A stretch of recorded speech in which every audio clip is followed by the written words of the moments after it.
Assalamualaikum warahmatullahi wabarakatuh. Selamat berjumpa kembali di dalam series pembelajaran fisika. Dalam kesempatan kali ini kita akan sama-sama belajar terkait dengan getaran dan gelombang.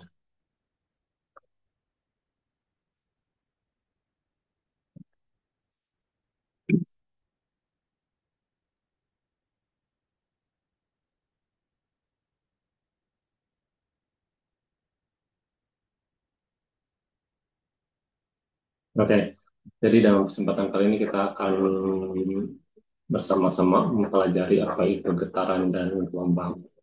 Berikut adalah outline dari pembelajaran kita kali ini. Yang pertama kita akan membicarakan tentang simple harmonic motion atau di bahasa Indonesia kita sering sebut dengan gerak harmonik sederhana.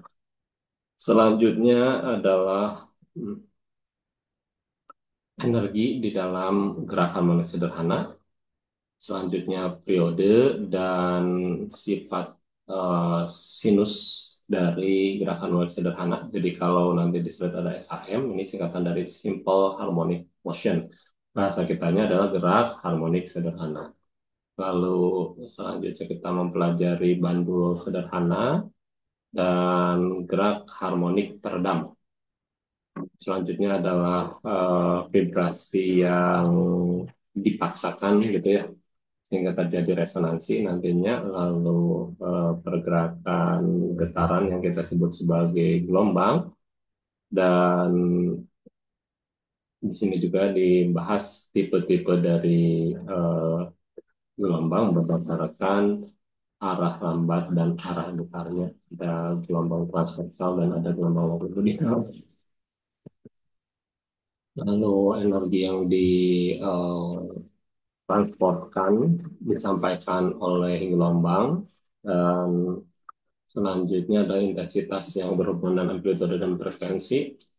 Lanjut refleksi atau pembentulan dan transmisi atau penerusan dari gelombang. Lalu dipelajari tentang interferensi, di mana interferensi itu adalah prinsip dari supraposisi atau penggabungan. Lalu gelombang berdiri yang di dalamnya static energi, dan selanjutnya adalah refraksi atau pembiasan dan difraksi. Terakhir adalah representasi matematika dari gelombang yang berjalan. Oke, yang pertama adalah kita bahas apa itu simple harmonic motion atau uh, gerak harmonis sederhana. Jika ada objek bergetar atau berosilasi maju dan mundur pada lintasan yang sama, masing-masing siklus akan memerlukan waktu yang sama. Nah, gerakan ini kita sebut sebagai gerakan periodik. Jadi ada suatu benda bergetar, maju, mundur, dan waktu yang diperlukan untuk maju mundurnya itu setiap saat sama. Itu dikatakan gerak yang terus berulang, atau bahasa Inggrisnya adalah gerak periodik. Nah, pada sistem massa yang dihubungkan dengan spring, di sini massa benda dengan jenis dari pegasnya atau sistem dari pegasnya itu merupakan model yang mudah digunakan untuk sistem periodik. Jadi untuk menjelaskan sistem periodik, biasanya di textbook dicontohkannya itu adalah ini. Ada benda dihubungkan terhadap sistem pegas, lalu benda ini kita tarik. Nah, ketika kita tarik, maka di sana akan ada gaya pemulih. Ketika kita lepas, maka gaya pemulih itu akan menyebabkan terjadi gerak harmonik sederhana.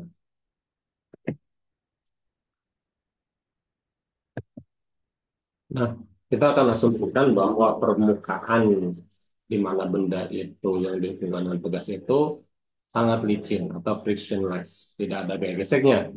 Maka di sana ada titik spring atau pegas itu tidak stretch atau tidak ditekan dan tidak ditarik dan tidak ditekan. Nah, posisi pegas pada kondisi dia tidak ditarik atau tidak ditekan, itu kita katakan sebagai posisi kesetimbangannya.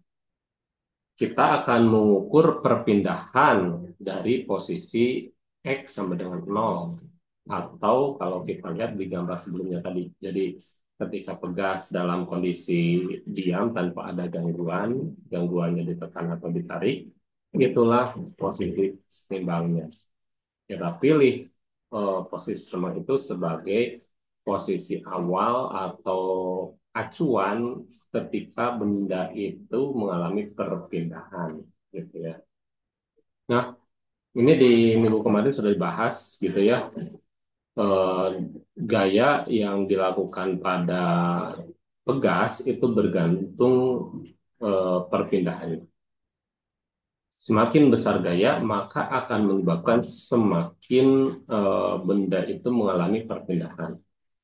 Yang kita kenal persamaan ini sebagai hukum Hooke ya, bahwa kalau ada suatu sistem pegas dihubungkan dengan suatu massa, ketika gaya tarik atau gaya dorongnya semakin besar, maka perpindahannya juga akan semakin besar dan perbandingannya itu adalah berbanding lurus, di mana nanti bergantung pada konstanta pegasnya. Ada pegas yang mudah untuk ditarik, ada pegas yang memang susah untuk ditarik. Nah, kenapa harus ada tanda minus di sini, F sama dengan X? Tanda minus di sini eh, menandakan bahwa ada gaya restoring atau gaya kembali untuk menuju posisi semula, atau kalau di bahasa Indonesia kita sering sebut sebagai gaya pemulih. Jadi gaya ini itu gaya yang bekerja pada benda akibat pegas supaya ingin memulihkan kembali ke kondisi awalnya ketika sebelum dikasih gangguan. Dan arah dari gaya pemulih ini, gitu ya, untuk mengembalikan massa pada posisi kesetimbangannya. Sehingga arahnya selalu berlawanan dengan arah gangguan yang diberikan. Makanya gaya pemulih itu ada tanda negatif atau minus di sini. K itu merupakan konstanta pegas tadi. Setiap pegas dengan memiliki kelenturan yang berbeda, maka akan memiliki sifat atau karakteristik nilai konstanta yang berbeda-beda. Selanjutnya, gaya itu tidak konstan. Nah, gaya pemulih itu tidak konstan. Kenapa? Karena nanti ketika terjadi gerak harmonis sederhana, gaya itu nilai gaya pemulih ini akan selalu berubah setiap saat. Kenapa? Karena X-nya juga berubah setiap saat. X-nya itu ada yang menjauh dari titik keseimbangan, semakin menjauh, maka F-nya semakin besar. Ketika X-nya ketika bendanya semakin dekat ke posisi keseimbangan, maka X-nya akan semakin kecil, maka gayanya akan semakin kecil sehingga akan sampai ke nilai nol. Terus seperti itu, ya. Nah, karena F-nya ini dia tidak konstan, maka implikasinya percepatan yang terjadi pada gerak harmonik sederhana itu tidak konstan juga. Jadi ikut berosilasi, membesar, kecil, sehingga nol, membesar kembali dengan arah yang berlawanan, gitu kan ya? Gitu, ada batas maksimal, nurun lagi, terus selamanya seperti itu. Terus, selanjutnya kita lihat besaran-besar yang ada di dalam gerak harmonik sederhana. Yang pertama ada perpindahan. Di mana perpindahan ini diukurnya itu dari titik kesetimbangannya. Ketika titik kesetimbangannya itu adalah di sini, X sama dengan 0, maka untuk perpindahannya tinggal kita ukur aja dari titik 0 menuju titik benda ini berapa, itulah perpindahannya.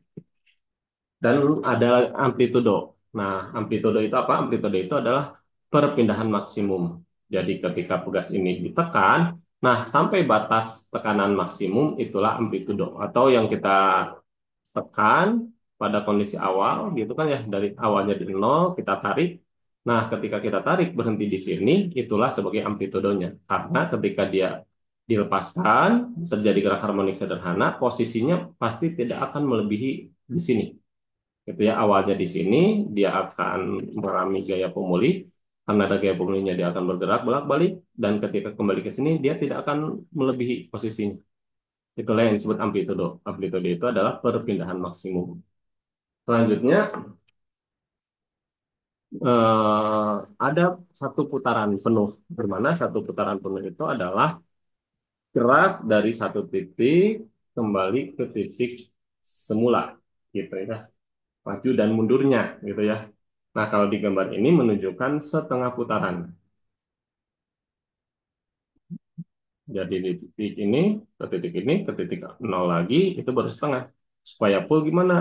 Nah, supaya full itu berarti dari titik eh, A misalnya nih dia akan mengalami pergerakan ke sini lalu kembali lagi ke titik A ini kita katakan adalah satu kali putaran. Lalu ada besaran periode. Nah, periode itu adalah waktu yang diperlukan untuk melakukan satu putaran penuh. Satu putaran penuh. Jadi dari titik ini kembali lagi ke titik semula, dia memerlukan waktu berapa? Itulah yang kita sebut sebagai periode. Waktu yang diperlukan untuk suatu benda mengalami satu kali getaran penuh. Dan ada lagi frekuensi. Kalau frekuensi itu definisinya adalah eh, jumlah putaran yang dilakukan dalam satu detik. Jadi satu detik kita hitung pakai stopwatch berapa kali dia berputar gitu ya, atau berapa kali dia bergetar. Nah, jumlah getaran yang dilakukan dalam satu detik itulah namanya frekuensi. Jangan sampai kebalik-balik ya antara periode dan frekuensi.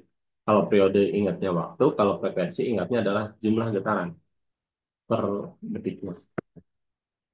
Nah, bagaimana kalau si spring atau pegasnya itu digantungkan? Kalau sebelumnya kan pegasnya itu tidak digantungkan, tapi dalam kondisi horizontal. Bagaimana kalau pegasnya berada pada kondisi vertikal? Nah, ketika tanpa beban, pegas ini akan memiliki posisi kesetimbangan di sini yang ditunjukkan di sini ya. Nah, ketika ditambah beban, maka ujung pegas ini akan tertarik ke bawah. Kenapa tertarik ke bawah? Karena sesuai dengan hukum Hooke, ketika ada gaya, maka dia akan mengalami perpindahan. Gayanya adalah suatu benda memiliki massa, maka dia memiliki gaya berat atau gaya gravitasi. Maka dia akan mengalami pemuluran. Ketika kasih benda ini masih belum bergerak ya, masih diam. Sehingga pada kondisi pegas yang dikasih beban secara vertikal, ada perpindahan titik kesetimbangan yang awalnya di atas berpindah ke bawah. Ketika kita kasih gangguan, titik kesetimbangannya beralih, bukan lagi yang ini. Tapi titik kesetimbangannya itu yang ketika kita sudah kasih beban. Intinya seperti itu ya. Nah, setiap getaran, setiap sistem yang bergetar, di mana di sana ada gaya pemulih, ini selalu sebanding terhadap negatif perpindahannya di dalam gerak harmonik sederhana. Dan kita sering kejadian yang kita sebutkan ini sebagai osilasi harmonik sederhana, gitu ya, atau gerak harmonik sederhana atau getaran gerak bolak-balik osilasi itu ya secara harmonik sederhana.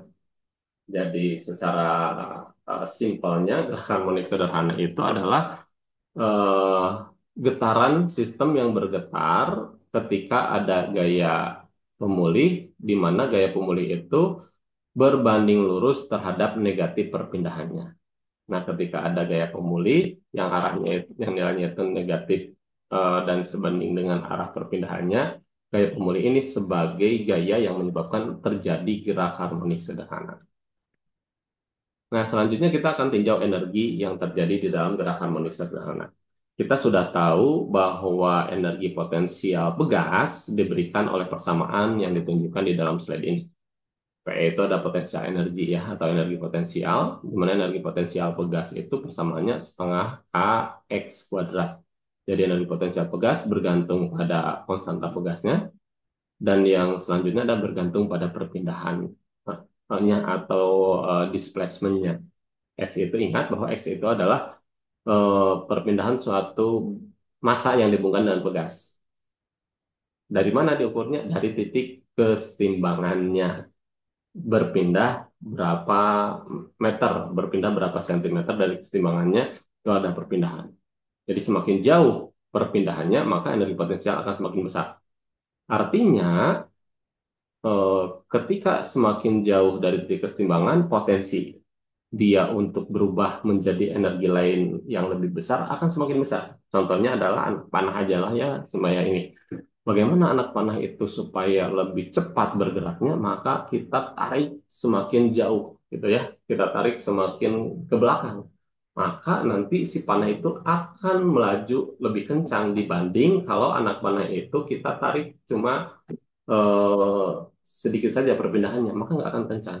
Kita katakan eh, anak panah dengan ditarik semakin jauh itu memiliki potensi yang besar untuk diubah menjadi energi kinetik ketika bergerak, ketika kita lepaskan ya. Dan untuk total energi mekaniknya, di mana energi mekanik itu ada energi kinetik tambah energi potensial, kita bisa tuliskan ada energi mekanik itu atau energi kinetik ya, tambah energi potensial energi kinetik itu ya sama, samanya di dalam tugas satu hal yang lain tetap setengah mv kuadrat ditambah energi potensial yang ada di dalam pegas adalah setengah kx kuadrat. Nah, energi mekanik total akan bersifat konserv atau akan bersifat kekal di dalam sistem pegas. Artinya, dia tidak bertambah, dia tidak berkurang selama tidak ada gaya lain yang mempengaruhi gitu ya. Jadi di sini sistemnya dikatakan konserv. Konserv itu nilainya akan tetap. Cuman nanti yang terjadi adalah energi potensial diubah menjadi energi kinetik. Energi kinetik eh, diubah menjadi energi potensial. Seterusnya seperti itu ya, ketika energi kinetiknya membesar, energi potensialnya menurun sampai nol. Nah, ketika energi kinetiknya mengecil, energi potensialnya yang meningkat terus, sehingga penjumlahan energi kinetik dan potensialnya akan selalu sama. Ya, tapi catatan, jika diasumsikan sistem itu tidak ada gaya gesek, baik itu gaya gesek terhadap lantainya, misalnya ketika ada spring yang disimpan secara horizontal, atau gaya gesek dengan udara ketika kita asumsikan gerakan springnya itu adalah horizontal, vertikal ya. Nah, masa eh, jika masa pada limit geraknya itu, oke, maksudnya gini. Jika si benda itu pada titik terjauhnya, maka semua energi mekanik itu adalah energi potensialnya. Artinya, ketika benda ini titik kesemuanya di sini dan posisinya itu pada amplitudonya, maka energi mekaniknya itu adalah semuanya merupakan energi potensial. Kenapa? Karena di posisi terjauhnya benda ini akan diam dulu. Jadi benda itu kan berosilasi ya. Nah, ketika terjauhnya di sini, sebelum balik lagi, kecepatannya nol. Ketika kecepatannya nol, kita katakan benda itu tidak memiliki energi kinetik. Ketika tidak memiliki energi kinetik, maka yang ada adalah energi potensial saja. Maka energi mekanik yang dimiliki benda ini ketika posisi terjauhnya atau pada amplitudenya hanya memiliki energi potensial. Nah, jika posisi benda itu pada titik kesetimbangannya, maka semuanya merupakan energi kinetik. Ah, kebalikannya. Kenapa? Karena ketika titik kesetimbangan X-nya sama dengan nol, gitu ya, displacement-nya sama dengan nol. Masukkan ke persamaan energi potensial setengah kx kuadrat, setengah k kali nol, maka nol. Nah, maka ketika berada titik kesetimbangannya, energi mekaniknya merupakan energi kinetik semuanya. Artinya di sana terjadi energi kinetik maksimum. Dalam arti lain, kecepatan maksimum itu akan berada pada titik kesetimbangannya. Nah, sehingga kita mengetahui energi potensial pada titik balik atau turning point itu adalah setengah KA kuadrat. Nah, ini nih, di sini ya setengah KA kuadrat. Nah, kita akan tuliskan seperti ini. eh Bahwa kita bisa tulis persamaannya di sini adalah energi mekanik, ini juga sama energi mekanik ya. Kalau ini energi mekanik pada posisi dimanapun, kalau di sini adalah kita tentukan energi mekanik pada titik terjauhnya, yaitu pada titik amplitudonya, maka setengah KA kuadrat. Nggak ada energi kinetik, kenapa? Karena ketika di amplitudo, energi kinetiknya nol, gitu ya. Sehingga ketika kita ingin mengetahui kelajuan suatu benda sebagai fungsi posisi, ya kita tinggal turunkan aja dari persamaan ini, gitu kan ya. Turunkan nada seperti ini sehingga didapat persamaannya menjadi V sama dengan plus minus V max akar dari 1 dikurangi X kuadrat per A kuadrat. Dan diturunkan lagi dari sini. Maaf ini menghalangi. Oke, kita pindahin dulu. Nah, ketika kita turunkan lagi untuk mencari V kuadrat maksimum, akan dapatkan K per M kali A kuadrat. Jadi sebenarnya ini ada dua persamaan ya, tapi ada tuliskan di slide. Setengah mv kuadrat tambah setengah kx kuadrat sama dengan setengah ka kuadrat. Ini ada kita tuliskan sama dengan satu lagi ya, sama dengan setengah mv max kuadrat. Nah, dari sini nanti akan berkembang persamaannya ya. Jadi ini tambah setengah sama dengan ya. Karena nanti itu energi mekanik itu adalah energi ketika di amplitudo bisa semuanya potensial dan energi ketika di titik keseimbangannya semuanya energi kinetik. Maka kita tuliskan menjadi setengah mv max kuadrat. Kita turunkan dari persamaan ini didapatkan persamaan yang di bawah ini. Nah, jika kita lihat proyeksi sumbu X pada objek yang bergerak di dalam benda yang melingkar, di mana benda yang melingkar ini memiliki jari-jarinya itu A. Dengan kecepatannya itu konstan sebesar Vmax. Maka kita akan dapatkan komponen X dari kecepatannya adalah ini V-nya adalah Vmax, komponen X-nya adalah tinggal tuliskan Vmax akar dari 1 min X kuadrat per A kuadrat. Kejadian di dalam gerak melingkar ternyata identik dengan gerak harmonik sederhana ya.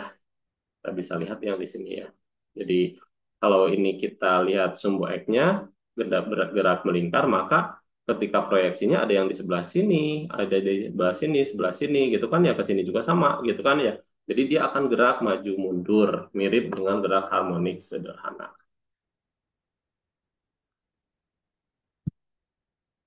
Sehingga kita bisa katakan bahwa periode dan frekuensi dari benda yang bergerak pada lintasan melingkar untuk mendapatkan periode dan frekuensinya kita bisa tuliskan seperti ini.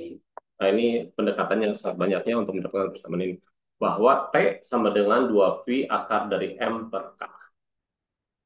Informasi yang kita dapatkan adalah dari persamaan ini ketika massa benda yang bergerak yang dihubungkan dengan apa gas itu semakin besar, maka dia periodenya akan semakin besar.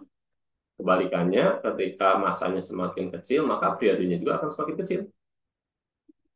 Dan semakin besar konstanta pegasnya, artinya kalau semakin besar konstanta pegas, secara aktivitasnya, pegas itu akan semakin kuat, semakin susah untuk ditarik. Ketika K-nya semakin kecil, dia akan semakin mudah untuk ditarik. Itu ada sifat pegas ya sebagai sifat pegasnya. Gitu. Ini T dengan K berbanding terbalik ya. Tapi ini kuadratik berbanding terbaliknya. Karena di sini ada akarnya ya. Nah, karena frekuensi itu kebalikan dari periode, maka semuanya berbanding terbalik terhadap frekuensinya. Bersamanya yang ditunjukkan di sini.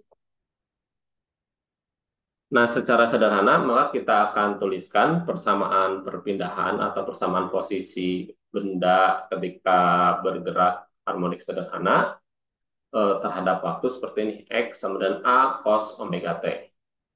Atau dengan mengganti omeganya itu 2VF. Kenapa omega 2VF? Omega itu masih ingat ya. Omega bisa identik dengan frekuensi sudut. Nah, frekuensi sudut rumusnya itu adalah 2V dikali F. karena F-nya itu adalah 1/T, maka kita bisa tulis menjadi 2V per T per T-nya periode dikali T, waktu tertentunya. Nah ini ya, jadi ini persamaan dasar dari gerak harmonik sederhana. Nah ini contohnya seperti ini, ya. Ini ada bagian atas, bagian bawah. Kita akan coba pelajari di sini.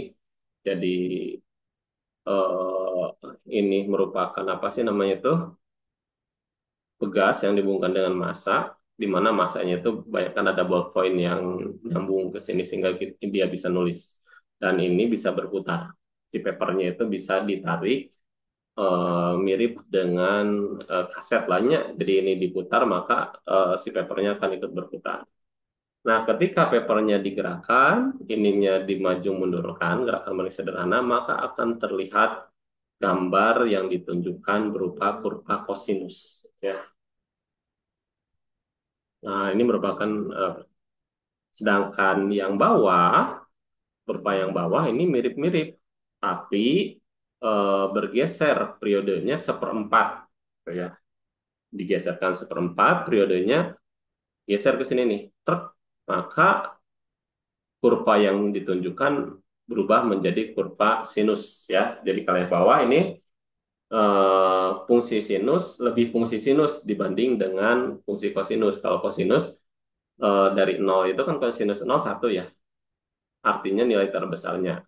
Kalau ini eh, pertama sinus 0 itu ada 0 ya sinus gitu ya. Jadi yang pertama ketika sudutnya 0, nilai dia menunjukkan 0 yaitu ada fungsi sinus. Sedangkan ketika 0, nilainya maksimum itu pasti fungsi kosinus.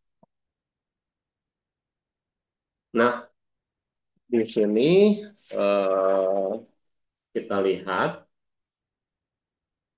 kurva masing-masingnya. Yang atas adalah kurva displacement atau perpindahan, yang di bawah itu ada kurva velocity atau kurva kecepatan, yang di bawah ada kurva percepatan. Kecepatan dan percepatan dapat dihitung sebagai fungsi waktu, seperti yang ditunjukkan di sini ya. Hasilnya ditunjukkan di bawah ini dan diplot di samping. Nah, kita tahu di kinematika di awal-awal bahwa eh, kecepatan merupakan turunan pertama dari si posisi. Lalu percepatan merupakan turunan pertama dari fungsi apa? Kecepatan. Kita sudah tahu bahwa fungsi posisinya adalah A cos omega T. Sehingga untuk mendapatkan kecepatan kita tinggal turunkan aja. Turunan dari kosinus apa? Turunan kosinus itu adalah sinus gitu ya. Tapi ada minnya gitu ya. Turunan dari kosinus itu adalah min sin. Ini trigonometrinya jangan lupa ya. Jadi turunan kosinus adalah min sin. Di dalam kosinus ini ada fungsi lagi omega t. Maka ingat di kalkulus itu istilahnya turunan berantai. Sehingga kita tuliskan menjadi A cos omega T diturunkan menjadi min A sinus omega T. Di mana turunan omeganya. Omega T-nya itu ada omega.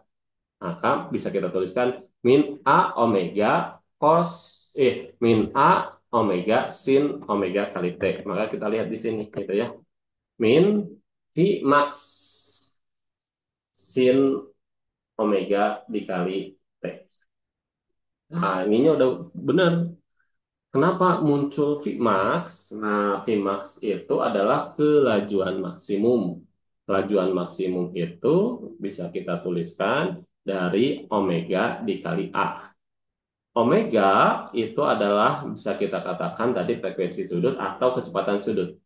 Ketika kecepatan sudut dikalikan amplitudo, di mana amplitudo itu menjadi perpindahan maksimum, maka omega dikali R itu adalah V ya. Masih ingat ya? Jadi kita harus mengingat konsep-konsep sebelumnya. Hubungan antara gerak translasi dengan gerak rotasi. X ya sama dengan R kali theta. V sama dengan R kali omega. Lalu alpha percepatan sudut sama dengan R dikali ini balik A sama dengan R kali alpha. Gitu ya. A akselerasi sama dengan R jari-jari dikali alfanya. Nah, sekarang yang dikalikan dengan omega itu adalah besaran panjang A, amplitudo, di mana amplitudo itu simpangan terjauhnya. Maka simpangan terjauh dikali omega akan menjadi V. Karena A-nya itu displacement maksimum, maka V-nya menjadi V maksimum. Nah, seperti itu aja ya. Kita tuliskan. Sehingga V maksimum kita tuliskan menjadi A akar dari K per M. Nah, percepatan sama juga. Jadi percepatan kita turunkan dari sini. V max sin omega kali T. Turunan dari sin adalah cos, gitu ya. Di mana nanti omeganya ke depan. V max kali omega. Atau nanti kita masukkan lagi, ini ada A kali omega kuadrat, gitu ya. Di mana A kali omega kuadrat itulah menjadi hmm, percepatan maksimumnya. Hmm, Nah, ini kenapa 2 pi T per T? Ya boleh aja. Di sini mau omega, boleh ini sama juga. Sehingga percepatan maksimumnya adalah K dikali A per M.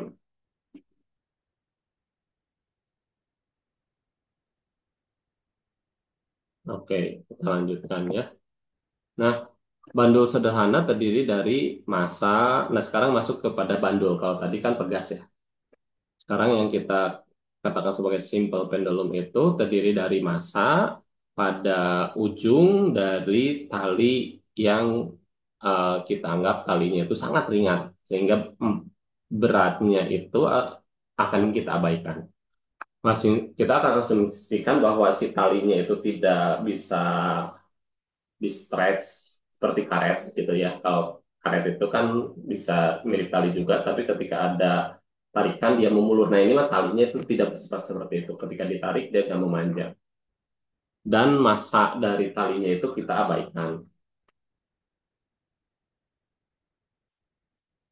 Nah, untuk memahami gerak harmonik sederhana, di sini juga sama. Ada gaya pemulih gitu ya.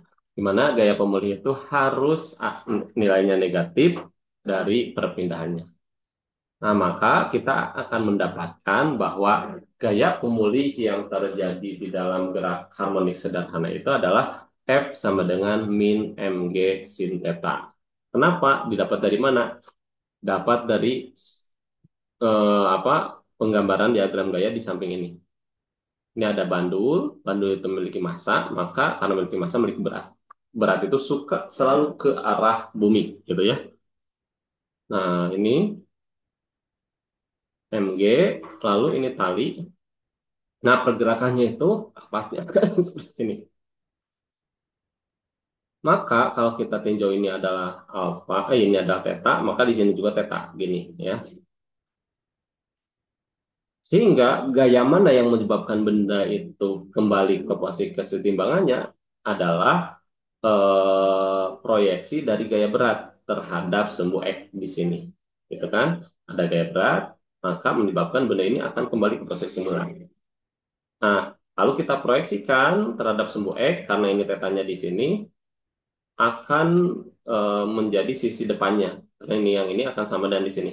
Ini theta, ini sisi depannya, maka gaya berat yang menyebabkan dia mengalami gerak harmonik sederhana atau yang disebut sebagai gaya pemulihnya adalah min mg sin theta, karena sisi depan ya, kalau sisi depan itu ada sinus, di mana F itu akan berbanding lurus terhadap sin theta dan tidak terhadap theta itu sendiri. Catatan gitu ya. Jadi kalau dari persamaan ini gaya pemulih itu akan berbanding lurusnya itu adalah dengan massa ya, jelas gravitasi, dan yang terakhir adalah dengan sin tetanya sendiri. Nah, jadi bukan berbanding lurus dengan theta. Jadi bukan semakin besar theta, semakin besar F, enggak. Jadi semakin besar sin theta akan semakin besar F-nya. Catatan gitu. Cuman kalau kita lihat ketika tetanya itu sangat kecil, mendekati 0, maka sin theta itu akan hampir mirip theta. Contoh kalau kita lihat di tabel sebelah satu ini, tetanya 0 dalam derajat dan dalam radian, maka sinusnya juga 0. Perbedaannya nol. Nggak ada perbedaan tuh antara theta dan sin theta. Ketika 1 derajat Celcius, 1 derajat ini ya, buat ada ketika 1 derajat dan kalau dikonversi jadi radian 0,01. Sinusnya menjadi 0,01745. Nih mirip juga. Yang bedanya itu angka-angka di sini. Perbedaan antara theta di dalam radian dengan nilai sinnya itu sendiri sangatlah kecil. Terus diperbesar sampai pada sudut 30 derajat. Nah, tapi ketika sudutnya semakin besar, nanti perbedaannya semakin besar. Maka kita akan tinjau untuk sudut kecil saja. Nih, untuk sudut kecil saja ya, ini sampai 10 derajat juga masih 0,5% nih perbedaannya. Nah, maka untuk sudut kecil kita bisa katakan bahwa F-nya itu gayanya itu akan berbanding akan hampir mirip lah ya. Ini maka semadangannya nggak lurus-lurus amat gitu ya. Ini akan karena kenapa? Karena kita ini pendekatan aja gitu bahwa sin theta sama dengan theta ketika sudut kecil. Buktinya ini ketika sudut nol mah sama persis. Ketika 1 derajat 0,05 ya, ketika radiannya 0,08 dan 0,1 tuh jadi pokoknya ketika sudut kecil dia nilainya hampir-hampir mirip antara sin theta dan theta. Maka sin tetanya kita ubah menjadi sin theta itu, ingat, sin theta itu adalah sisi depan per sisi miring. Di dalam segitiga ini, sisi depannya itu adalah apa nih? Sisi depannya itu adalah, kalau kita lihat di sini, X ya. Sisi depannya itu adalah X. Di sini perpindahan, sisi miringnya adalah L. Sehingga F-nya itu mirip-mirip MG min MG X per L. Di mana X per L itu adalah nilai dari sin theta.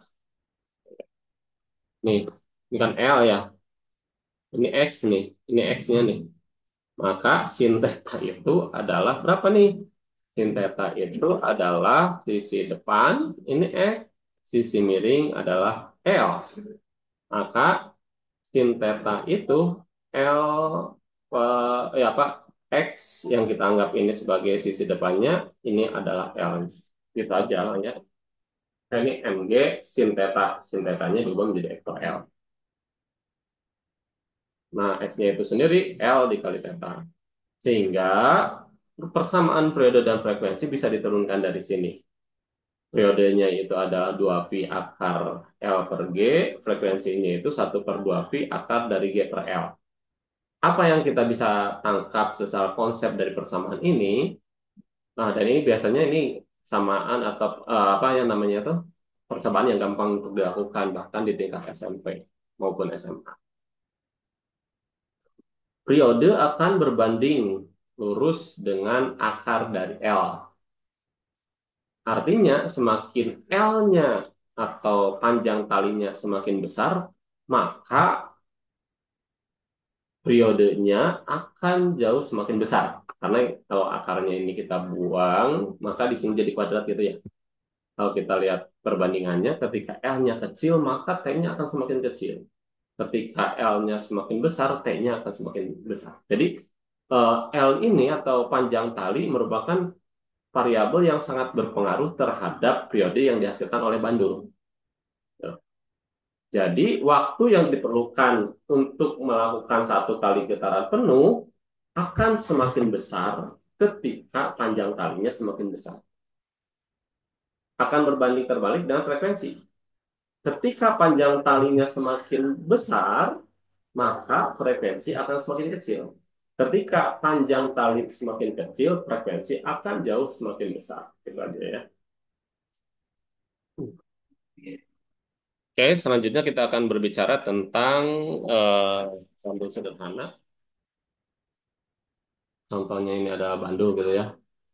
Yang tali akan kita anggap sebagai yang tidak memiliki massa, maka dan nanti amplitudonya itu akan amplitudonya itu kecil, maka periode tidak akan bergantung pada massa. Nah, gitu ya. Jadi sejauh kita anggap bahwa masanya itu ringan, dan yang selanjutnya itu amplitudo atau gangguan yang kita berikannya itu sudut simpangannya kecil, maka masanya besar, masanya kecil tidak akan mempengaruhi pada periode dan frekuensi. Itu harus dicatat ya.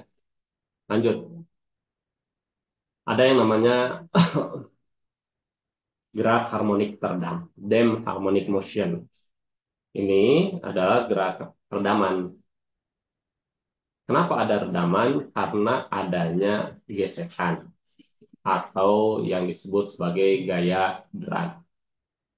Nah, kejadiannya adalah kita bandul, punya bandul, kita kasih simpangan sekarang, kita diamkan, lalu dia akan terus gerak osilasi. Tapi kita lihat besoknya, udah diam. Kenapa dia bisa diam? Karena ada udara di sekitar bandul, sehingga setiap saat bandul itu bertabrakan dengan udara. Di mana ketika bertabrakan dengan udara, maka akan ada gaya yang dihambat oleh udara. Sehingga semakin lama amplitudonya akan semakin berkurang, akhirnya akan semakin diam. Itulah yang disebut sebagai damp harmonic atau gaya atau yang disebut sebagai redaman, ya, redaman. Nah, setidaknya ada 3 jenis redaman, ya, atau damp. Yang pertama ada kejadian underdamping atau di bawah apa sih tadi itu, di bawah damping gitu kan ya, di bawah redaman.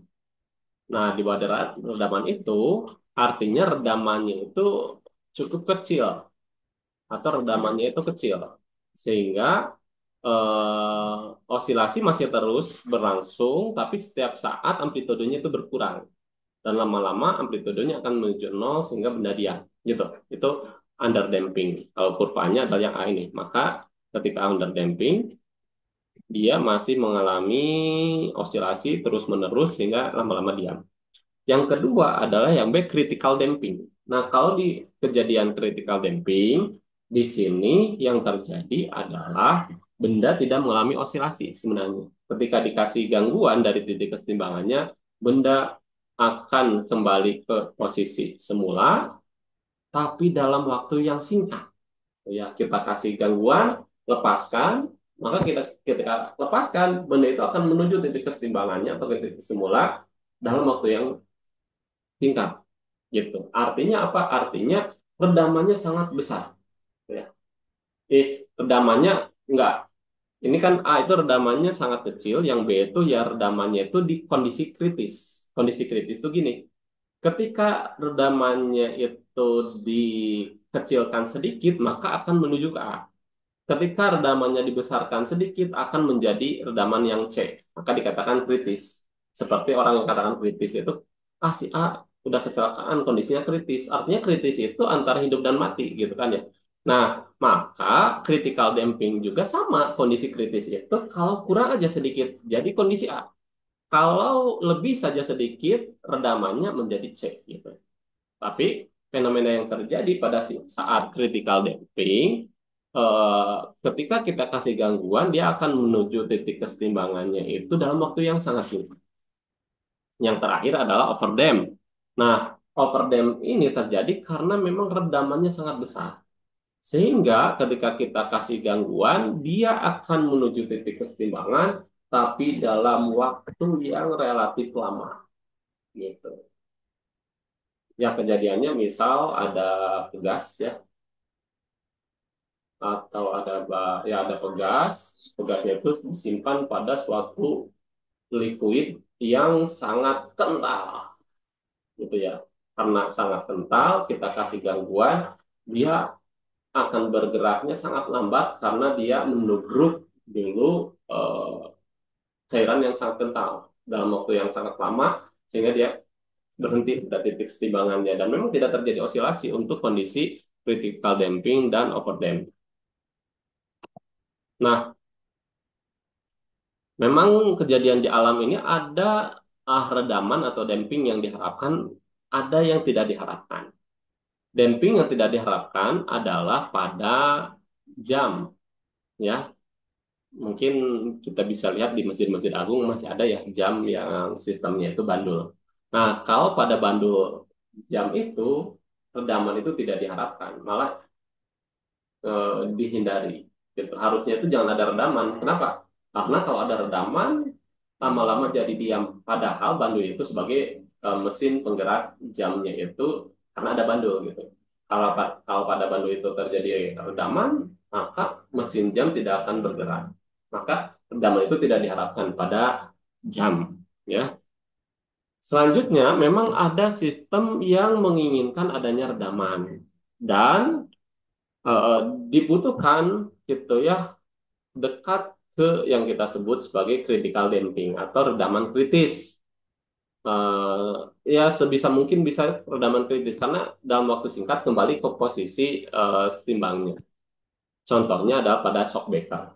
Ya, nah di shock itu kalau kita lihat ini ada semacam peredamnya. Ini adalah pernya dan ini adalah redamannya yang di sini tuh ada piston, ada viscosilic fluid di mana yang sistem ini ketika bergerak menumbuk air fluida ya, maka di sana ada menjadi redamannya. Nah, harapannya ketika di dalam apa sih namanya itu per, pasti setiap mobil dan motor itu kan ada pernya ya. Kalau nggak ada redaman, ada sedikit gajlugan, weh, maka mobil atau motor kita itu akan terus maju mundur apa naik turun gitu kan. Itu kan nggak diinginkan. Malah menginginkan ada redaman. Ketika ada redaman, ketika ada gajlugan, posisi apa sih namanya itu tempat duduk kita akan menyesuaikan dan gajlugan itu sehingga kita akan tidak merasa sakit gitu dengan adanya per itu.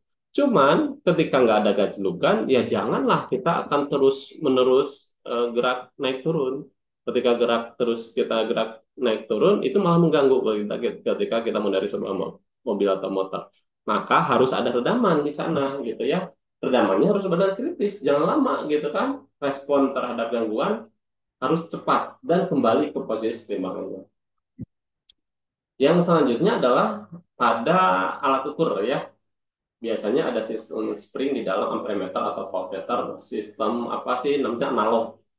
Ketika ada gangguan, dia akan posisinya tetap. Jadi enggak si jarum analog penunjuk ampere atau voltmeternya itu nggak gini-gini dulu, tapi dia langsung tetap diam gitu. Nah, itu di sana juga ada redaman ya. Lanjut, eh, selanjutnya adalah vibrasi apa ya force vibrasi atau tekanan karena adanya force paksaan gitu ya terjadi ketika eh, gaya yang menyebabkan adanya periodik. Jadi gayanya yang terus diberikan sehingga terjadi gerakan periodik. Tanpa adanya gaya yang diberikan terus-menerus, maka nggak ada yang namanya gerak periodik. Nah, gaya ini mungkin tidak sama dengan periode pada frekuensi natural. Sistem kalau natural gaya pemulih saja. Nah, ini kita kasih gaya gitu. Maka yang dilakukan adalah force vibration karena adanya gaya yang menyebabkan dia terjadi periodic. Artinya ya ada dorongan gitu sehingga terjadi periodic motion. Jika frekuensinya, nah, jadi ada frekuensi memang alamiah, ada frekuensi yang dibuat karena adanya ini. Contohnya adalah misal force vibration itu adalah orang naik apa sih namanya ayunan, tapi didorong gitu sama yang di belakangnya. Nggak hanya dilepaskan, kalau dilepaskan aja itu ya vibrasi biasa. Tapi ketika sampai didorong itu force vibration namanya. Nah, jika frekuensinya sama dengan frekuensi alamiahnya, maka amplitudenya akan semakin besar. Maka disebut sebagai resonansi. Jadi contohnya ini ada yang B, ada yang A ya. Di sini kondisi sub dari puncak resonansinya bergantung pada redamannya. Jika redamannya itu kecil pada kondisi A, gitu ya, ini akan menjadi semakin apa tajam. Jika redamannya itu besar, maka akan menjadi semakin ininya semakin tidak tajam lah. Less sharp itu tidak tajam ya. Contohnya pada B. Nah, seperti damping. resonansi dapat diinginkan atau tidak diinginkan. Yang diinginkan itu contohnya adalah pada instrumen musik dan TV radio kita. Nah, maka di TV radio itu ada penguat gitu ya, penguat atau yang kita sebut sebagai apa ya? Aduh, lupa lagi. Antena harus pakai apalah, sehingga dengan pakai itu akan lebih cekas gitu ya, gambarnya akan lebih jelas. Nah, selanjutnya adalah wave. Kalau tadi itu getaran, gerakan bolak-balik menuju kesetimbangannya, di mana waktu yang diperlukan untuk melakukan satu kali getaran penuh selalu sama setiap saat dikatakan itu getaran harmonik. Sekarang kita beralih kepada wave. Wave itu definisi atau di bahasa Indonesia itu adalah gelombang. Nah, gelombang itu bergerak eh, melalui mediumnya. Cuman kita ingat kembali ya, udah belajar bahwa ada gelombang yang memerlukan medium, ada gelombang yang tidak memerlukan medium. Gelombang yang memerlukan medium itu ada gelombang mekanik, ada gelombang yang tidak memerlukan medium, kita sebut sebagai gelombang elektromagnetik. Nah, kalau yang kita sedang bahas di sini ada gelombang mekanik dulu ya. Nah, jadi gelombang berjalan ya, travels gitu ya, melalui mediumnya. Tetapi individual partikel itu hanya bergerak naik turun. Jadi si partikelnya tidak berpindah, yang dipindahkannya itu adalah getarannya saja. Contoh di sini ya, orang ada tali di ujung ini, talinya dinaik turunkan. Maka getarannya itu diteruskan oleh tali sebagai medium. Nah, partikelnya nggak berpindah, partikel di sini tetap di sini, gitu kan ya? Nggak berpindah jadi maju atau mundur. Yang terjadi pada tali ini hanya naik dan turun saja, partikelnya nggak berpindah. Nah, itu adalah gelombang. Jadi, gelombang itu getaran yang diteruskan. Jadi, kalau tangannya ini maju, naik turun, tanpa ada tali, ya nggak ada yang namanya gelombang. Hanya ada getaran pada tangan. Tapi, tangan ini memegang tali, di mana talinya itu sebagai medium perantara getaran itu diteruskan, inilah yang kita sebut sebagai gelombang. Jadi, gelombang itu adalah getaran yang merambat, gitu ya. Getaran yang berjalan, itu definisi dari gelombang. Yang sampai lupa. Eh, Nah, semua tipe dari gelombang yang berjalan intinya adalah mentransport energi. Jadi yang dipindahkan itu ada energi, gitu ya. Jadi energi dari sebelah kiri dipindah menuju energi sebelah kanan. Sebelah kiri bergerak, energinya dipindahkan ke sebelah kanan sehingga ke sebelah kanan juga ikut bergerak. Nah, ini kita lihat di sini ketika ke atas ini ikut ke atas, ke bawah di sini ikut ke bawah dan proyek kejadian ke atas ke bawah diikuti oleh kali terus menerus ya.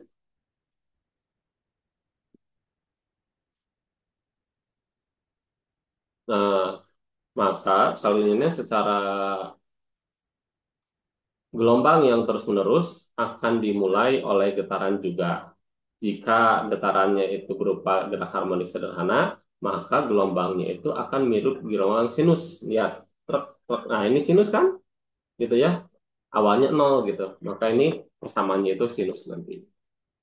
Nah, sehingga karakteristik pada gelombang itu seperti ini. Ada yang namanya amplitudo, amplitudo itu sembunyian terjauh, ada yang namanya puncak, ada yang namanya lembah, ada panjang gelombang, di mana panjang gelombang itu adalah jarak dari puncak ke puncak, itu namanya satu panjang gelombang. Ini, ini panjang gelombang itu dari puncak ke puncak, atau boleh juga dari lembah ke lembah, atau pada titik yang sama, kembali ke titik yang sama. Gitu. Panjang gelombang. Simbolnya adalah lambda. Lalu ada frekuensi, ada periode definisi hampir mirip tadi, dan kecepatan gelombang. Cepat gelombang itu persamaannya lambda kali F. Sebenarnya ini kalau kita turunkan ini dari persamaan kecepatan biasa, di mana kecepatan itu rumusnya S per T. S itu adalah perpindahan dibagi waktu. Di dalam gelombang, perpindahan yang dilakukan dalam satu panjang gelombang gitu ya per t waktu yang dilakukan. Jadi ketika berpindah dari titik puncak ke titik puncak lainnya, di sini gelombang memerlukan waktu t, di mana t-nya itu ada periodenya. Maka berapa cepat lambat gelombang dari titik puncak ini menuju ke titik puncak yang lain? Maka persama ya untuk mendapatnya gampang pakai rumus Pi sama dengan S per T. S-nya itu adalah lambda per waktu yang dibutuhkan untuk satu lambda itu periode. Maka rumusnya itu menjadi lambda per periode.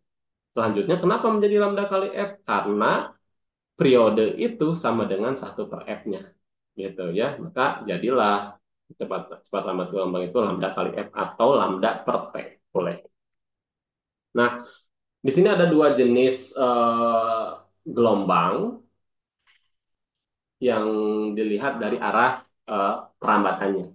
Yang pertama ada yang namanya gelombang transversal, yang kedua ada gelombang longitudinal. Jangan sampai kebalik gitu ya. Karena ada dua jenis biasanya ini sering-sering kebalik gitu ya. Jadi ingatnya kalau gelombang transversal itu adalah gelombang di mana arah getarannya dengan arah lambatnya itu tegak lurus. Contohnya yang atas di sini. Jadi dia bergetarnya naik turun, tapi perambatannya ke depan. Naik turun, perambatannya ke depan. Maka antara getaran dengan perambatan tegak lurus, itulah transversal. Kalau yang bawah yang disebut sebagai gelombang longitudinal. Kenapa? Karena arah getar dengan arah lambat searah. Contohnya ini adalah pada spring gitu ya, atau pada apa sih namanya itu ya, biasanya mainan ya. Kita maju mundurkan, kiri kanan kan, lalu di sini juga ikut bergetar, ikut bergetar gitu kan ya. Maka getarannya itu searah dengan perambatannya, maka disebut sebagai gelombang longitudinal. Contohnya adalah suara. Suara itu terjadi karena pita suara saya ini bergetar naik turun, ya. Nah, oleh udara diteruskan gitu ya. Maka ada regangan, ada rapatannya di sini nih. Ada regangan, expansion bahasa Inggrisnya, ada regangan atau compression karena ada ini gitu ya. Ini menjadi satu panjang gelombang penuh itu satu regangan, satu apa sih tadi itu? Inilah satu compression dan satu expansion. Nah, ini contohnya ya, ini gelombang bunyi. Gelombang bunyi itu merupakan gelombang longitudinal. Karena contohnya ini drum, membran. Membran drum itu bisa bunyi itu kalau dipukul. Ketika drum itu dipukul, maka si membran drum itu akan bergerak naik turun gitu ya, atau bergerak maju mundur di sini. Nah, maju mundur pada drum itu akan diteruskan oleh medium udara. Sehingga ada kompresi dan ada ekspansi ya. Ekspansi itu jaraknya regang-regang gitu ya. Kalau kompresi jaraknya dekat-dekat gitu ya. Nah, selanjutnya di sini kita lihat earthquakes atau apa sih namanya itu gempa bumi akan menghasilkan keduanya. Gempa bumi itu akan menghasilkan gelombang longitudinal dan juga menghasilkan gelombang transversal. Kedua jenisnya ini dapat travel, dapat bergerak gitu ya melalui material zat padat. Tetapi gelombang longitudinal dapat juga berpropagasi atau merambat melalui fluida, gitu ya. Kalau transversal itu di keduanya itu bisa pada solid material. Kalau bendanya itu zat padat bisa mengalami gelombang transversal, bisa mengalami gelombang longitudinal. Tetapi kalau fluida dia hanya bisa mengalami yang disebut sebagai gelombang longitudinal saja, gitu ya. Nah, dalam arah transversal, fluida tidak memiliki gaya pemulih. Nah, dalam gaya transfernya, fluida tidak mengalami gaya pemulihnya. Gitu. Nah, ini permukaan gelombang merupakan gelombang yang bergerak sejauh batas antara dua medianya. Nanti lebih dijelaskan ke depannya. Nah, lalu ada pemantulan gelombang ya, refleksi, pemantulan dan penerusan gelombang. Contoh ini tali ya, di sininya itu ada ujungnya ya. Jadi ada gelombang, dia itu membentur obstacle atau membentur ada hambatan di sana. Maka ketika ini ada hambatan di talinya, gelombang itu akan dipantulkan dan akan direfleksikan kembali dalam posisi yang berbalikan. Ini awalnya posisinya ke atas, ketika ada obstacle, dia dipantulkan tapi arahnya berlawanan. Lalu yang kurva B ini ketika gelombang ini mencapai akhir dari medium, tetapi medium ini bebas bergerak. Jadi kalau di sini mah pada ditalikan gitu ya, ini tuh ya. Kalau di sini misalnya pakai cincin, di mana cincinnya itu bisa bergerak naik turun gitu ya pada suatu tiang misalnya. Nah, maka sama ini juga akan direfleksikan atau dipantulkan dan refleksinya itu akan searah. Kalau tadi mati di sini akan berlawanan, tapi kalau ujungnya masih bisa bergerak naik turun, maka tetap akan searah dengan semula. Gitu aja ya. Nah, nah jika pada tali, ini talinya itu ada dua jenis gitu, tapi nyambung gitu ya. Yang satu ada daerah yang tali yang ringan masanya, yang sebelah kanan adalah tali yang masanya itu yang berat, lebih berat. Maka ketika kita kasih getaran dan getaran itu diteruskan menjadi gelombang, pada junction atau pada apa ya namanya junction itu pertemuan antara dua tali ini, gelombang itu akan mengalami dua kejadian. Satu diteruskan, satu dipantulkan. Ketika jenis talinya berbeda, ya ada tali yang ringan dan tali yang berat. Makanya yang tadinya amplitudenya besar dibagi dua, ke sini kecil digabungkan nanti akan menjadi yang awal gitu ya. Oke, selanjutnya ada yang namanya wavefront. Kita akan kenalan dengan wavefront atau yang disebut sebagai muka gelombang. Nah, dua atau tiga dimensi gelombang dua atau tiga dimensi dapat direpresentasikan dengan gelombang dengan muka gelombang, yang mana kurva atau permukaannya semua gelombang itu memiliki fase yang sama. Nah, gini ya. Jadi eh, kalau kita lihat di gambar ini ketika sumbernya itu adalah melingkar gitu ya, maka wavefront-nya seperti ini. Muka gelombangnya itu yang ini nih. Nah, ini muka gelombang, di mana pada muka gelombang ini memiliki fase yang sama. Kalau yang ini eh, gelombangnya itu arah lambatannya itu ke kanan semua. Kalau ini kan arah awalnya dari satu titik lalu disebar menjadi lingkaran. Kalau ini enggak lurus semua ini, maka ini wavefrontnya. Nah, garis yang tegak lurus terhadap wavefront atau muka gelombang disebut sebagai sinar. Nah, ini sinar nih. Sinar yang melalui wavefront, garis yang melalui wavefront kita sebut sebagai ray atau sinar. Titik pada arah propagasi dari gelombang itu sendiri. Oke, kita lanjutkan. Refleksi ya, atau pemantulan. Hukum pemantulan, sudut datang sama dengan sudut pantul. Nah, ini hukum Snellius ya. Sudut pan, sudut datang sama dengan apa? Sudut pantul. Ini sudut datang, insiden ray. Maka ketika ada sudut datang, ingat di sana ada muka gelombang. Nih, muka gelombang. Ini sudut pantul ada muka gelombangnya juga. Nah, untuk di hukum pemantulan adalah sudut datang akan sama dengan sudut pantul. Sudut datangnya besar, sudut pantulnya besar. Sudut datangnya kecil, maka sudut pantulnya juga akan kecil. Lanjut adalah terkait dengan interferensi, prinsip dari superposisi. Nah, prinsip superposisi mengatakan bahwa ketika dua gelombang itu melalui titik yang sama, maka perpindahan eh, aritmetik gabungan maka perpindahan dari aritmetika gabungannya itu adalah dari masing-masing perpindahannya. Oke, contohnya gini, di dalam gambar A, ini ada yang namanya interferensi destruktif. Jadi, interferensi ada dua. Kalau interferensi terjadi sefase, maka akan menghasilkan interferensi yang membangun. Kalau interferensi terjadi antara dua gelombang yang berlawanan fase, maka akan saling menghilangkan. Yang A itu destruktif. Kenapa? Yang A, gelombang yang akan kita jumlahkan berlawanan arah, maka ketika bertemu kedua gelombang ini akan saling menghilangkan. Maka dikatakan destruktif. Jadi nggak ada gelombang, yang tadinya ada gelombang gitu di titik pertemuannya. Sedangkan yang disebut sebagai interferensi konstruktif ketika fasenya sama, ini ke atas, lalu dia gabung, ketika gabung jadi semakin besar, maka membangun gitu ya. Tapi ketika sudah pada titik pertemuannya, ya lewat lagi ya biasa lagi gitu ya, seperti yang digambarkan ini. Oke, nah kita lihat kalau kita katakan yang A ini adalah sefase, ke atas jumlahnya jadi semakin besar.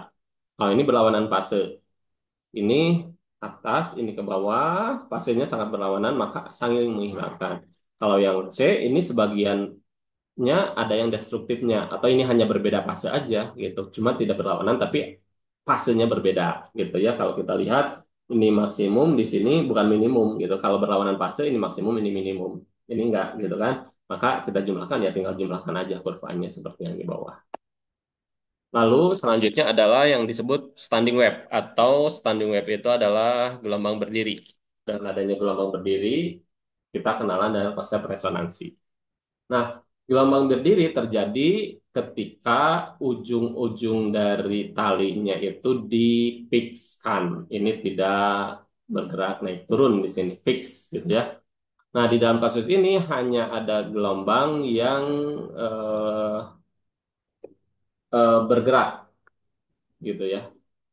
Dan di ujung stringnya dapat persis ya. Di sana ada nodes, nodes itu nada lah bahasa kitanya itu nada dan aplikasinya itu pada gitar. Gitar itu kan ada berapa apa senar gitarnya ya. Nah, itu akan menghasilkan nada-nada yang berbeda-beda gitu kan.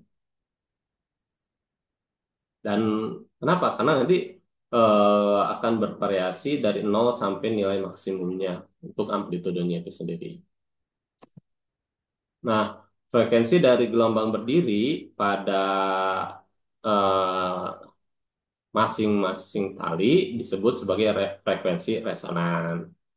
Dan apa sih namanya itu? Frekuensi resonan itu akan merefer terhadap eh, nada dasar, ya, dan nada harmoniknya. Oke lah ya, ini. Ya, contohnya adalah di gitar ya, senar gitar di ujung di fix, ujung satu lagi di fix, kalau kita tarik maka akan terjadi gelombang berdiri lah ya. Dengan sistem yang berbeda, maka akan menghasilkan nada-nada yang berbeda. Ini adalah persamaannya gitu ya, lambda sama 2 L per N, dan seterusnya, kita lewat saja. Nah, ada lagi yang namanya refraksi. Refraksi itu bahasa kitanya adalah pembiasan. Ketika gelombang masuk pada medium yang berbeda, eh, maka kelajuan gelombang akan berbeda gitu ya. Jika gelombang masuk pada medium di mana kelajuannya berbeda, maka selanjutnya itu akan terjadi apa namanya itu akan terjadinya pembelokan arah gelombangnya. Kita sebut sebagai refraksi. Jadi gini peristiwanya. Ini ada sinar ya. Sinar dari udara masuk ke air, di mana kerapatan air lebih rapat dibanding dengan udara. Maka nanti itu sinar itu akan mengalami perubahan kecepatan. Kecepatan sinar ini di udara bakal lebih cepat dibanding kecepatan sinar di air. Kenapa? Kalau di air itu karena kerapatannya lebih renggang, maka di udara itu kerapatannya lebih renggang, maka dia akan lebih mudah bergerak dibanding dengan air. Gelombang itu kalau di air karena lebih rapat partikel-partikel penyusun airnya, maka dia akan semakin susah karena ada banyak hambatan. Maka kecepatan di air itu lebih lambat dibanding kecepatan di udara.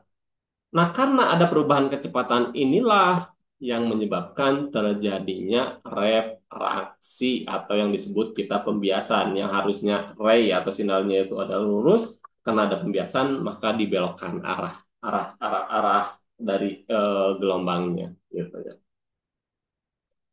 Nah, persamaannya adalah sin theta 2 per sin theta 1 sama dengan V 2 per V 1 ya. Nah, ini. Nah, hukum dari pembiasan bekerja untuk keduanya. Jadi gelombang dari medium yang lebih eh, lebih apa slow tuh lebih lambat ke medium yang lebih cepat gitu ya akan mengikuti lintasan yang merah gitu ya untuk di dalam arah yang keluar. Jadi akan berlaku sebaliknya juga gitu ya. Akan berlaku sebaliknya.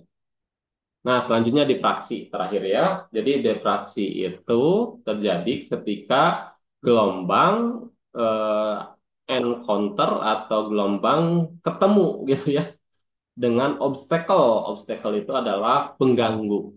Maka gelombang itu akan dibengkokkan di sekitar gangguan ini nih. Kalau ini ada gelombang, ada pengganggu, maka ini akan dibelokkan tuh. Gitu ya. Maka di sini ada area yang shadow, area yang ini nih, yang nggak jelas ini. Nah, ini kita sebut sebagai difraksi. Pembelokan apa sih namanya itu? Ini karena adanya gangguan gitu ya. Dibelokkan karena ada gangguan. Nah, jumlah dari difraksi bergantung pada ukuran obstacle dibanding dengan panjang gelombangnya. Semakin besar obstacle, eh, jika obstacle atau gangguannya semakin kecil dibanding dengan panjang gelombangnya, maka ini nggak akan mempengaruhi apa-apa gitu ya. Ketika panjang gelombang dibandingkan dengan obstacle-nya itu jauh lebih kecil dibanding panjang gelombangnya. Jika eh, objeknya itu lebih besar dibandingkan dengan panjang gelombangnya, maka akan berpengaruh signifikan seperti kasus pada B, C, dan D. Artinya di sini ketika ada gelombang lewat ini nih ada suatu perubahan lah di arah muka gelombangnya. Itulah yang disebut sebagai difraksi. Nah, representasi matematika dari gelombang. Yang kiri itu kita memiliki snapshot dari gelombang berjalan pada satu titik, ya, pada waktu tertentu.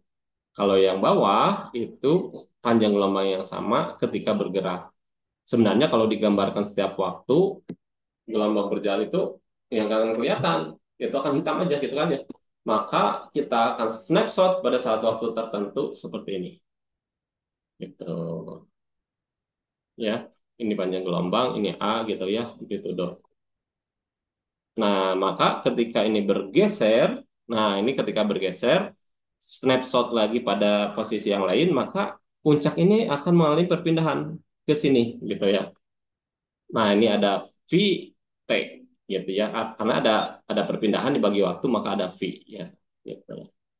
Sehingga di sini ada persamaan gelombang. Secara matematik dituliskan seperti ini ya. A sin 2V per lambda X dikurangi V T. Oke, akhirnya kita sampai pada akhir pembahasan bab ini. Untuk gerakan harmonik sederhana, gaya pemulih itu berbanding lurus terhadap perpindahan. Periode adalah waktu yang diperlukan untuk melakukan satu kali putaran dan frekuensi itu adalah jumlah putaran yang dilakukan dalam satu detik. Periode untuk massa yang dihubungkan terhadap spring itu hubungannya seperti ini, T sama dengan 2V akar dari M per K. Gerak harmonik sederhana itu bersifat sinusoidal dan ketika terjadi gerak harmonik sederhana, energi total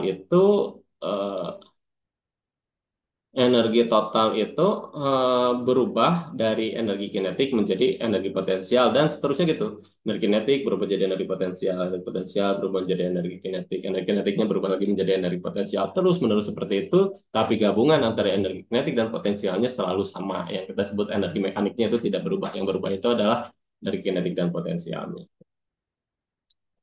Selanjutnya, bandul sederhana diaproksimasikan menjadi gerak harmonik sederhana jika amplitudenya itu tidak besar atau simpangannya itu sudut simpangannya itu kecil dan periodenya dalam kasus ini persamaannya ini T sama dengan 2V akar dari A per G. Ketika ada hambatan maka gerakannya itu akan terganggu atau bahasa lainnya teredam sehingga tadinya gerak harmonik terjadi gerak harmonik menjadi diam. Karena apa? Karena ada gangguan yang kita sebut sebagai redaman. Jika gaya osilasi digunakan pada gerak harmonik sederhana, amplitudonya bergantung pada seberapa dekat frekuensi tersebut dengan frekuensi alamiahnya. gitu. Jadi frekuensinya sama, maka akan memperbesar amplitudo. Kalau frekuensinya berlawanan, maka akan memperlambat. Gitu aja ya. Itu yang namanya apa sih namanya itu gaya paksaan terhadap gerak osilasi gitu ya. Contohnya tadi gaya paksaan itu orang lagi apa bergerak ayunan, kita dorong gitu kan ya. Ketika dorong, nah dorongan itu yang kita sebut sebagai gaya paksaan gitu ya. Selanjutnya vibrasi benda merupakan sumber gelombang. Jadi nggak akan ada gelombang tanpa adanya getaran. Pasti gelombang itu ada karena getaran. Kenapa?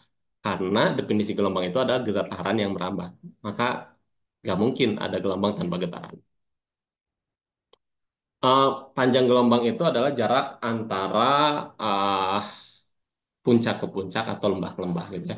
Lalu frekuensi itu jumlah eh, hampir mirip ya. Jadi frekuensi itu adalah jumlah crash that pass a given point per unit time. Artinya banyaknya eh, apa sih namanya itu banyaknya yang melewati puncak dalam waktu 1 detik gitu. Kalau amplitudo adalah eh, ketinggian maksimum puncak. Nah, ini puncak maksimumnya itu amplitudonya gitu ya. Lalu eh, cepat lambat gelombang persamaannya dalam lambda kali F. Selanjutnya bandul sederhana diaproksimalkan. Oke, lanjut ini Pak. Objek yang bervibrasi. Oke, lanjut ada gelombang transversal dan ada gelombang longitudinal. Kalau gelombang transversal itu eh, gelombang yang arah getar dengan arah rambatnya itu tegak lurus, sedangkan gelombang longitudinal kebalikannya, arah rambat dengan arah getarnya itu searah atau sejajar. Lalu ada intensitas, intensitas itu adalah energi per unit time, yang rumusnya adalah intensitas berbanding lurus dengan 1/r². Lalu sudut refleksi sama dengan sudut datang, atau sudut pantul sama dengan sudut datangnya. Dan selanjutnya, ketika dua gelombang berpapasan satu sama lain, maka akan terjadi interferensi. Di mana kalau si fase akan terjadi interferensi konstruktif, kalau berlawanan fase akan menjadi interferensi destruktif atau saling menghilangkan. Ada yang namanya gelombang berdiri yang dapat dihasilkan ketika ujung-ujung talinya itu dipikskan, gitu ya. Gelombang yang terjadi akan menyebabkan frekuensi resonansinya. Ada nada ya, nodes terjadi ketika di sana apa nodes ketika terjadi tidak ada gerakan. Jadi kalau gelombang berdiri kelihatannya adalah diam aja gitu ya. Antinode ketika amplitudenya itu maksimum. Gelombang apa sih namanya berefraksi atau membias ketika memasukkan medium dengan kelajuan yang berbeda, dan difraksi terjadi kalau ada obstacle. Jadi sebenarnya refraksi dengan difraksi sama-sama pembelokan. Jadi defraksi pembelokan arah gelombang, refraksi pembelokan arah gelombang, yang membedakan penyebabnya. Kalau difraksi itu penyebab pembelokannya karena adanya obstacle atau gangguan, kalau refraksi atau pembiasan ada arah pembelokan gelombang karena medium yang berbeda, yang menyebabkan cepat lambat pada medium itu akan berbeda juga. Oke, itulah eh, pembelajaran kita kali ini. Mudah-mudahan ada manfaatnya. Kalau ada kesalahan yang saya sampaikan atau ada yang tidak dimengerti, boleh langsung disampaikan. Sekian, wassalamualaikum warahmatullahi wabarakatuh.